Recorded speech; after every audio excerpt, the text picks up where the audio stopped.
どうも大之助です。ちょっと今昼寝明けで喋ってるんですけど、ちょっと最近悲しいことがありまして、というかさっき昼寝で起きた時に悲しいことがあったんですけど、なんかここ最近ここ2、3日さ、俺自分のいびきで目が覚めることが多くなったんですよね。めちゃくちゃ悲しい。もうおっさんじゃんっていう風に思ったんですよね。そのいびきがさ、なんだろう、もうほんとチェーンソーとかエンジンを吹かしたバイクを吹かしたみたいな、ボーンってわーってそう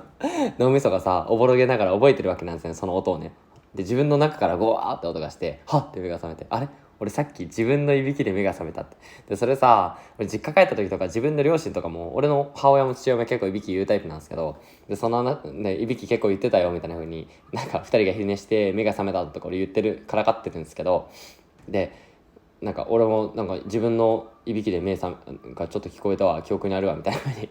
親父とかも言ってたわけなんですけどね。血は争えないのか、俺もそういう風にもう27歳目前なんですけど、そういう風な体になってしまったわけなんですけど、で学生時代の俺とかって寝言でさよくケタケタ笑ってたらしいんですよね。それもそれで不気味かと思うんですけど、なんかなんだろうね、俺結構夢覚えてるタイプなんですよね。友達ができて夢の中でも楽しんだりとか遊んだりとかして、それはそれで夢の中でも幸せなんだろう思い出を作れるってすごいいい体質だなっていうふうに思ってたんですけど、でちなみに俺の母親寝言がエグすぎて、なんだろう普段はそんなに荒っぽいような言い方とかしないタイプなんですけど、寝言でさ死ねーって言ったりとか触るなっていう風にその家族がさうるさいから起こそうとしたらさ、一旦揺さぶって起こそうとしたら触るなっていう風に怒ったりとかするわけなんですよね。で俺が最悪だったのは、それ自分の友達とかにも隠してたわけなんですけど、俺の友達と俺もう10年ぐらい前かな、もう8年ぐらい前か、7年8年ぐらい前か、実家にまだ暮らしていた時に友達と LINE 通話をしながら荒野行動かなんかやってたんですよね。で俺 FPS とかめちゃくちゃ苦手なんですけど、友達に教えてもらいながら2人で一緒に戦ってたら、俺の母親がなんか早めに寝てて8時ぐらいかな。でうちんく木造でさ声が結構響くんですよね。2階にいる母親の寝室の声でさ「あーあーあーあー」みたいななんか叫んでるんですよね。で俺はその友達に対してちょっとそこ回り込んでみたいな風に必死にその注意をそらしてるんですけど、なあ大之助お前母ちゃんなんか言ってないかって、あはい寝言がさ俺の母親やばいんだよちょっとごめんうるさいと思うけどっていう風に言って、で友達も「あそうか」って心得たもんで、それ以上はもう彼も大人っていうか優しいからさ、それ以上は踏み込んでこなかったんですけどなんかほんとエクソシストの動画みたいなさ、悪魔に取り付いてるぐらいに、ね、叫ぶんですよね、母親をね。で、1週間に1回ぐらいそのなんかセミ爆弾みたいに爆発するんですけど、だから俺とか兄貴とかがお盆とか年末年始に帰ってきた時とかに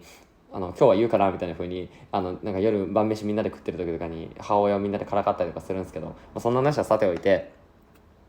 なんで俺いびき言うんだろうっていうふうに思って、ちょっと改めていびきの原因とかをちょっと調べてたんですけど、いびきの原因ってさ、飲酒とか喫煙とか肥満とかが主な原因なんですよね。っていうのも他の動画とかでもさ、やっぱその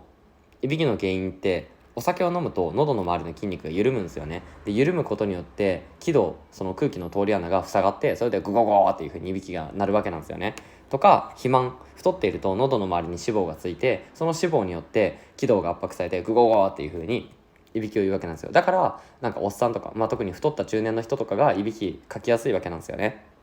で喫煙とかでも、体のいろんなところで炎症が起きてさ、気道が塞がりやすいわけなんですよね。そしてけど俺さ酒飲んでないし全く飲んでないし、体も引き締まっている方だし、そしてタバコも全く吸わないわけなんですよね。で何がやばいって、その最善を尽くしていていびきを言うってなったらさ、もうこれ以上手の施しようがないじゃんけど一個だけ救いがあるのが、いびきの原因のもう一つが乾燥らしいんですよね。喉が乾燥していると喉が炎症して、それで喉が腫れて、気道が塞がりやすくなっていびきが出ると。多分俺の原因ってこれじゃないのかなって今調べたところ思いつくのはね、だから加湿器をしましょうだったりとか、確かにさ最近喉の渇きだったりとか喉がイガイガするみたいなの多いなっていうふうに思ってたんですよね。今ちょっと左手にコップを持ってさ水を飲みながら喋ってるわけなんですけど、左手に水を右手にスマホで喋ってるわけなんですけど、いやだといいな。水分補給をちゃんとすることによってこのいびきが解消されるといいな。一昨日ぐらいかな、そのいびきで起きるようになったっていうそのきっかけなんですけど、そのお母さんのお腹の中にいる胎児みたいにさ、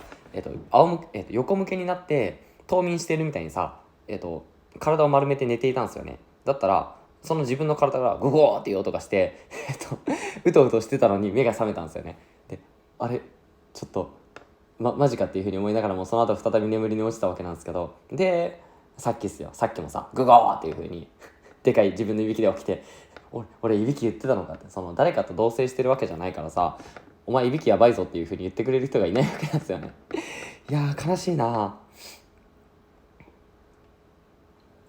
あ。水がうまい。そして何より、そしてもう一つ喋ってて思ったのがさ、何か悲しいのかってさ、あのそのいびき対策として水をたくさん飲んで寝るとするじゃないですか。俺すごい頻尿でさ、でなんなら水分を補給することって集中力を高める上とか肌の潤いを保つ上とかでも非常に重要なわけなんですが、だと筋肉痛を減らすためとかね。でもめちゃくちゃ重要なんですけど、最近さ、その水を摂取しすぎて、その夏さ毎日何リットルも4リットルぐらい俺水飲んでるんですけど、寝る前とかも水をガブ飲みしすぎて夜お漏らししたことがあるんですよ、今年の夏。恥ずかしい話なんですけど。で俺の中でちょっと詰んでるなっていうふうに思ったのが、要するに水飲みすぎたらおねしょしてしまって夜目が覚めるでしょ。であんまり水を飲まずにさ、喉をカラカラの状態にしておいたら、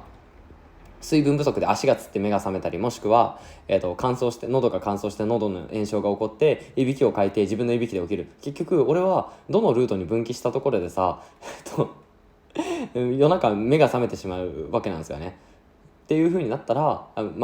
目が覚めてしまうリスクをはらんでいると、もちろん百発百中じゃないけどってなったら、おねしょして目が覚めるより自分のいびきで目が覚める水分を補給しない方がいいんじゃないのかっていう風にちょっと喋りながら思ってしまったわけなんですよね。皆さんどうしたらいいですか？俺はや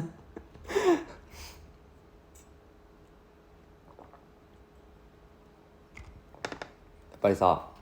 今俺口内炎ゼロ個なんですけど、なんかここ 1,2 年ぐらい口内炎が1個もできてないんですけど、あの口内炎になった時にさ、ご飯をうまく食べられなくて噛めなくてさ、健康な口の状態ってありがたかったなっていうふうに分かるじゃないですか。それと同じように大事なものって失って初めて気づくわけなんですよね。そのまともに寝れなくなるって、